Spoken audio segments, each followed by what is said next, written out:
A zoom, zoom, zoom. Welcome back, friends, to the Road Book Club. I am your host, Joel Martinez. Welcome, friends, to the Road Book Club. Hop in, grab a seat. We're talking about key persons of influence. The book, it's right here. Right here. Is it backward on the screen? I don't know, but you let me know. It's key person of influence. And while I'm at this red light, let me read you something real quick. Yeah, this is what I want to talk about real quickly.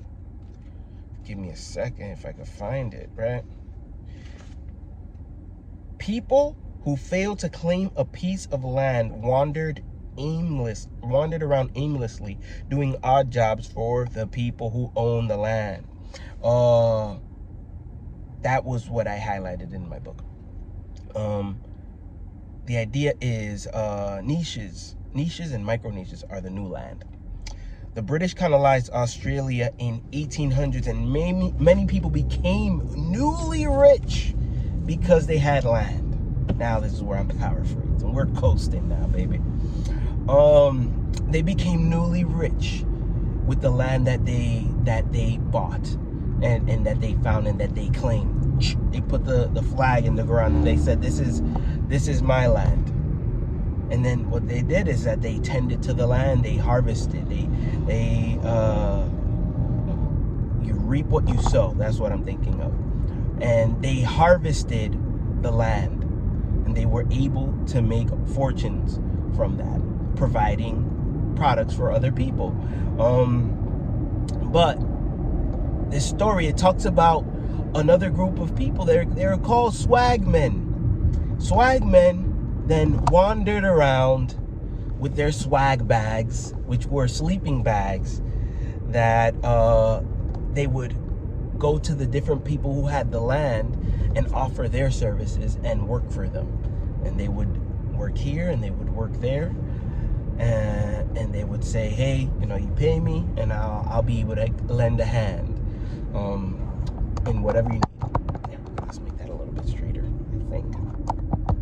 That's a little bit better, yes. And they were called swagmen. Got that swag gear. But the sad part was that they were doomed to wander the lands with no place of their own to call home. And I think some people might find that beautiful. If you look at the end of the movie, The Curious Case of Benjamin Button, I think that was one of the main parts of it. It's like spending a life just kind of like wandering about and learning from different people. There's a beauty to it. And I honestly love that part of the movie when it was showing him in the different scenes doing different odd jobs, from security guard to I don't know, fisherman. I don't know I can't remember what all the parts are, but that's the idea of a swagman, wandering about, working for others, but never having any land to claim for themselves, never being able to break out of that world, in that realm. So the niches and the micro niches are the new land of today. That's what this book is talking in this section, real quickly. Not what the whole section is about, but that's the thing that stood out to me. The micro niches are the new land. So how can we claim our stake in the land and say, hey, this is the area where I operate? I don't have to operate in everything. I don't have to be, good at a lot of things. What was the quote? Eights of all trades. I forget. I don't know why I'm drawing a blank right now, but and master of none. That's how the quote goes. It'll come to me, and I'll put that as the title. Where are we claiming our stake? Where are we claiming our stake? what are we calling our land, so that we're able to be key people of influence in that land, and then being able to be a bridge to help others along the way as we go. I thought that was a really interesting part in this story that I wanted to bring up. Let me see if I can find it again real quickly while I'm in this red light. I don't think I'm gonna find it. I did find it, right? All right, the light hasn't changed. The first settlers who staked their claim to a piece of land built their fortune by settling in one place and then working their land to produce as much as they could from it. We are on the go, people. We are reading and driving. All right? That's why it's called the Road Book Club, right? But then it talks about the swagmen. I'm not reading right now. I'm just trying to get my little fake bookmark on here. So what are we? Where are we? Are we swagmen, or are we intending to stake our claim? Do we even want to stake a claim to a place, or are we in a place that's middle ground? Where are you, my friend? Where am I? A little bit of self-analysis, right? So that's where I leave this. I leave this open for you to think about. Write it in the chat.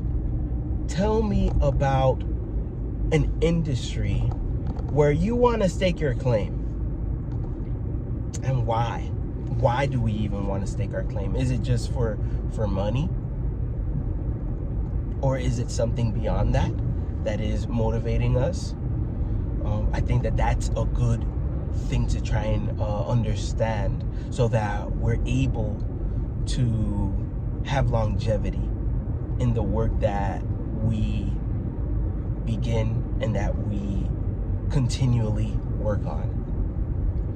Another thing I wanted to say, this is the second thing that I wanted to say, and I wanted to say it in the previous video, but the idea, and I want to dig in a little bit more on this, is it was Jim Rohn who said the work, was it Jim Rohn? No, it was Zig Ziglar who said the work you work on inevitably works on you. The work you work on inevitably works on you. What does this mean? It means that, and I'll give you my example. If I am driving all day, speaking to people all day, driving around the city all day, driving around the same neighborhoods, learning the traffic patterns, learning where it's a little bit more dangerous, be careful around this corner. Guess what? All that information is being stored right here, and I recall it when I'm in the same area. This is true in any industry. I recall it immediately. Boom. I got to watch out over here. There's a pothole in this area, so I'm going to just stay on this lane. Oh, I'm going to get off in this exit, so I'm going to stay in that lane. Or I should be, give me 2 miles. And I should be in that lane. I don't have to rush yet. So let me wait for those cars to move out of the way, and then I'll jump in. These are all things that just kind of like come up without thinking. So this work that I did for so long, for 2 years, some 2 years plus, now has worked on me. And now in transitioning into other roles, now I have to pivot and understand that this is something different. This is not driving. This is not, I'm not just picking up and dropping off.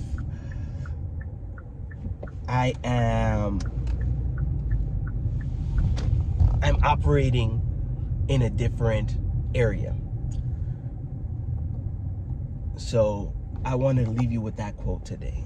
The work that you work on inevitably works on you. So I think of a lot of things. So for example, a lot of the times when we're doing work, we're thinking like, okay, this is just a job. I don't care about this.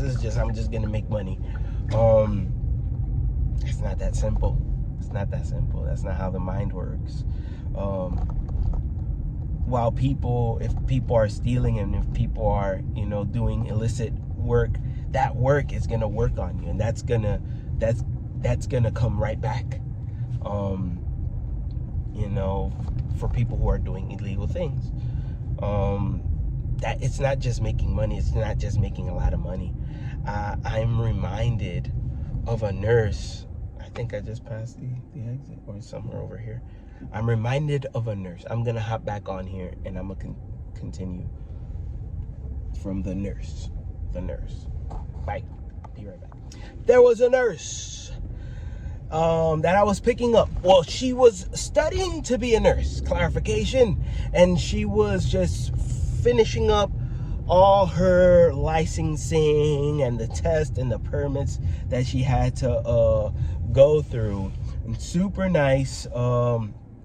Shout out to all the nurses out there doing your thing. Big respect to you guys. Respect all that you do, and for making sure that everybody stays nice, healthy, vitals are good, and dealing with us in some of our toughest times, right?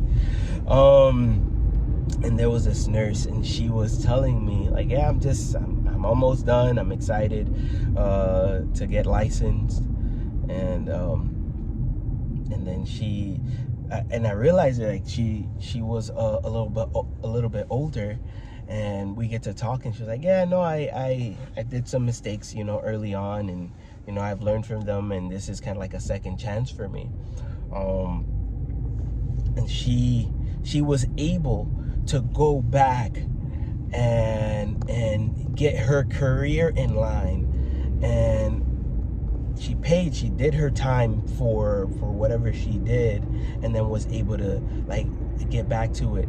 And I think the whole point why I brought this up was because I asked her, she said that she was, selling some stuff, and it was like, she said that she made a lot of money. And then I asked her, what did you do with the money? And she said, I have no idea. Like, how much was it? I was like, I don't even know. I didn't even care to count. And that's the reason why I bring this up, is because what is our purpose? What are we doing this for? What's the reasoning for becoming this key person of influence? Is it money, or is it bigger than that? This idea that we live in, that money is kind of like makes the world go around. Money is the byproduct, I think. I know that it's a byproduct of the services that we provide. And I see this truth when I meet people who have gone down the path where they came into a large sum of money, and then it's gone, and they look back and they say, where did it go? And I'm like, I don't know. Why? Because the money comes and goes. So there has to be more of a motive. There has to be something a little bit more profound to the reasoning behind what we choose as industry and what we choose to be key persons of influence in. And I like this idea. Of claiming your stake. As we go along, we claim our stake, and we say, this is where I want to be the professional. This is where I want to be the asset to other people. So drop a like if you agree with me. Leave it in the chat. Say, yes, indeed. Yes, indeed. Here's your chance. Interact. And if you haven't done it yet, I highly recommend getting the book Key Person of Influence. Whenever you are watching this video, thank you for meeting me here. Congratulations to you for opening your ears up to messages that will at least point you in the right direction. At very least. I'm a big believer that words are subject to the interpreter. So I hope that my words at least spark something that says, hey, you know what, that's a good idea, actually I'm gonna go that way. I have other people who I listen to who spark ideas in my mind, and that's one of the biggest reasons for starting this YouTube channel in the first place. So Road Book Club, I look forward to hearing from you. Follow on Patreon and get some really valuable information on there, and get the book, The Key Person of Influence. I'd love to hear from you, so send me, give me a shout on the DMs, and we'll talk soon, guys. All right, I'll see you on the next episode. Bye.